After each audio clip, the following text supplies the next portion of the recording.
first I'm going to congratulate Wright State. Thought their kids came in really ready to play. Played very physical. They played extremely hard. I was going to say goodnight to my daughter real quick. I'll call her back. But they played really hard, really physical. And then they got down 20 and they could have gave in, which I didn't think they would do. They got 3 senior guards, and guys all played extremely well. Tough kids, tough-minded guys with a lot of experience.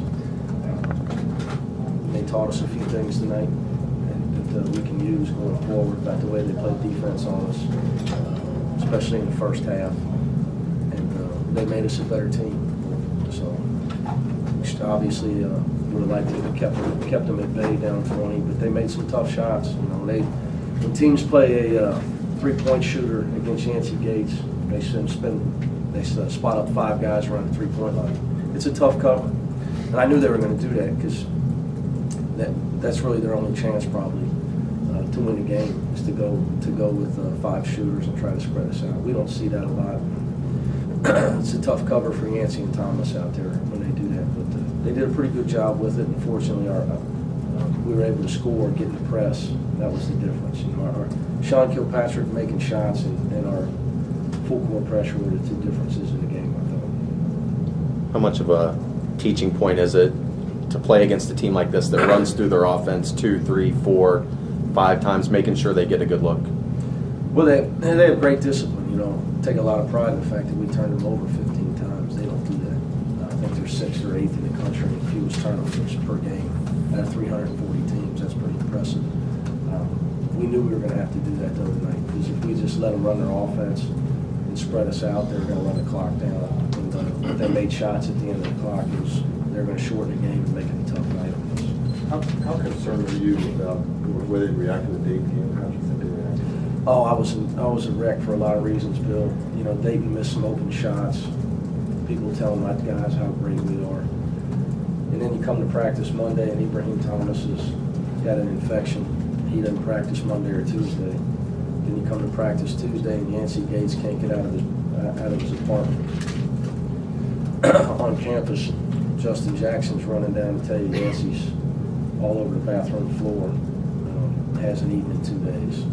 I was proud of the fact he was able to play tonight, considering the fact he hadn't been able to keep anything down in his stomach for a couple of days. So we literally have had 2 bad practices because we haven't had our main guys in there.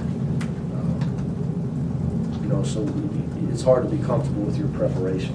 Obviously, even with everybody healthy, if he wouldn't have been sick, I was going to be concerned, you know, coming into this game because Wright State's they got a great program. You know, Billy Dunley's he's going to continue what Brad Brownell was doing up there. They win 20+ games every year. They got 3 senior guards, and you know they saw our tape against State. You know, so now you got people's respect. You know, they're going to come in here ready to do every little detail they have to do to stay in the game as a team. And, it's the first time our team's really had to deal with that. And that's why I said earlier about, I think they made us a better team tonight. We can look at the film and understand some of the things they did defensively to us. What do you expect from Sean when he played this game? He's had games where he scored none. He scored games 21, 26. I mean, do you know what you're going to get from him, or is it just? I know I'm going to get his best effort every game, every day in practice. Now, I will say that he had, as bad as our practices were the last few days, for different reasons, I think he was awesome. It's the best he's ever been the last few days. Because although we won Saturday night, Sean was upset with his own performance. He missed some open shots in the last 10 minutes of that game. He didn't feel like he played well. He's got tremendous pride in his performance, and he works hard every day. Doesn't surprise me the game he had because of the way he practiced, in particular yesterday, but really both days. But he was the best he's ever been yesterday. So I know I'm always going to get great effort from Sean Kilpatrick. He's always ready to play. You don't know you're going to get it. No, we're going to do that. I've said this, if he makes shots from the perimeter, he's really hard to guard because he's so good going to attacking the basket on the dribble, which is hard to do because they really pack the paint with their defense. But when he makes shots, he's a 20-point-a-game guy. He's done it his whole life, and he can get it going. You know, I can't explain to you how hard he works every day, how much the guy loves basketball. So he can can't help but get better every. He's going to get better as long as he's here because of how hard he works. He doesn't even seem like when he comes in here, he doesn't seem excited or, you know, like some guys who have a big game, obviously they're pretty fired up with it, but he just shrugs it all off. Is that just his personality? Well, I will say this. I mean, he's from New York, and he's played with a lot of great players his whole life. And this is not his first game of making shots. We're talking about a guy averaged 30 a game in high school. You know, it's not his first time scoring a basketball. We had one guy tonight dunked the ball, and I had to ask him if that was his first dunk ever, because I didn't get a tee when that happened. You got that, huh? Yeah, I get that. It's not. You can tell when he makes a shot, he doesn't act like it's the first time he's ever made a shot. 'Cause he's scored. SK scored balls all night. When Sean comes in, and you bring him in usually with Justin there, about that 6 minute mark, is there more teeth to his game and their game because they come in at a time when maybe the other team's energy is a little down? If they're not something like you guys? That's the game plan. You know, when we bring that unit in, they bring great energy to the team. And Larry Davis his defense is off the charts. He and Justin and SK, you know, what they were doing in the backcourt to Wright State's guards, they don't turn the ball over, guys. Them guys are seniors. I mean, it's just Von Duggins and doesn't have 6 turnovers in a game. It just doesn't happen. So them guys were all over the place. They changed the game with their defensive energy. How do you decide when to put Sean in the game? Like second half, if he scored 15 in the first half, he sat there until like the 13-minute mark. I'm watching close. You know, Rashad has really played well for us. And then the way the rotation was right now, and then Cash got hurt, so I knew I was going to have to play Dion at some point.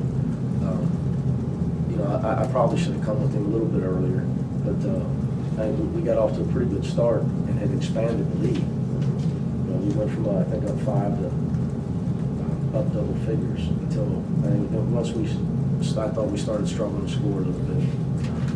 I also knew once I put him in, he probably wasn't coming out the way he was playing, so I was going to give him shots and minutes. This was a closer game than Cash been able to come back in.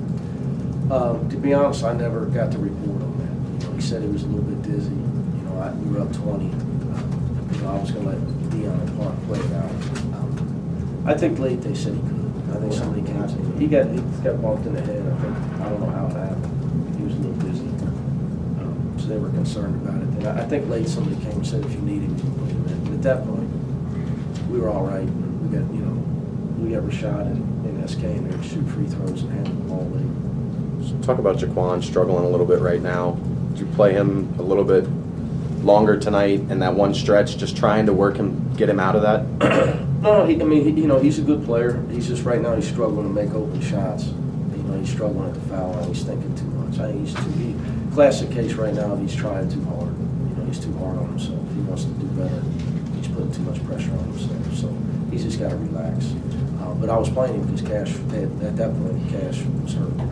You're 6-0 now. At what point did you start getting excited about being undefeated, or it does not matter if you get the Big East, or how do you? Our fate will be decided in the Big East.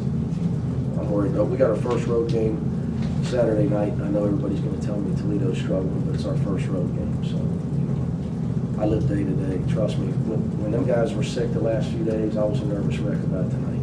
Are you excited at all? Oh, yeah. You know, I'm having a lot of fun coaching these guys. Yeah, it's nice to win games, don't get me wrong, but and I've told you this since August when we went to Canada. These guys have been very receptive and to coaching. They've been great together, great with each other. Their listening has been great. Their attitude's been great. And you know, when you don't have to fight with guys on little things, they understand. You're speaking the same language. You know, a guy makes a bad play, he knows it before you even really have to say This it. is the first time you've had that since you've been. Yeah, because you got enough 4-year guys. I mean, most coaches actually have guys that have played college basketball 3 and 4 years. You know, we didn't have that for a long time because there was nobody on the team, and then there was junior college guys. And right when those guys got to a point where they knew what to do, they were gone. We were starting all over. He wasn't here 4 years. We didn't have any. Sed wasn't here 4 years. I mean, you know, it makes a huge difference when you got guys. Yeah, I understand. I got my Duncan, you got Ron. With SK, I mean, did you like having that little kind of weapon in your pocket to Oh, bring yeah. up? Or is there a chance where if he keeps playing like this, he inevitably has to crack Well, the he- starting lineup? Or? I don't know if he cares who starts. I'm sure he might like to hear his name called. He played 28 minutes. You know, it's good to know you can get better. Your team can improve when you sub. You know, and you sub to strength instead of subbing to weakness. And he's really improved his defense too, which has been a big thing for him. But you know, not just him. You know, Justin continued to improve and different guys so we can sub to strength. You know, everybody can't do that. That's an advantage. You know, and the depth is all relative to who you're playing against. So you know, we got to continue to improve and get guys going. Like you said, you know, Jaquan's a better player than he played tonight. So we got to get him back on the track. Talk about Larry. Looks like confidence level is growing each game, and really, you know, he only hit the one basket, but it seemed like over the time that he was in, he played one of his better games as a Bearcat, just defensively and disruptive. Larry's improved in one area. It's really he's always been a great defensive player. His energy's off the charts, but he's playing much smarter. That's the difference. And that translates to better defense. Even now his energy is focused. Secondly, he's also playing smart on offense. He had 3 assists, no turnovers.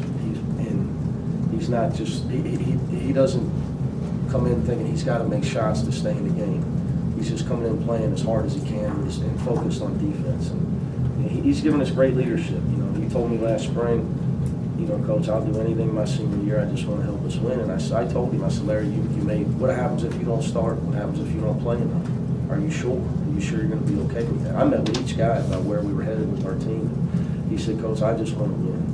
I want to graduate, and I want to win. I want to play in the NCAA tournament. You know, he said he's had that attitude, and it permeates because you got a guy over there that's a senior that started as a younger player at times, and he's accepting a role on our team. Not only is he accepting it, he's full steam ahead trying to embrace it, and it matters. It rubs off. You know, young guys see, hey, here's a senior doesn't start.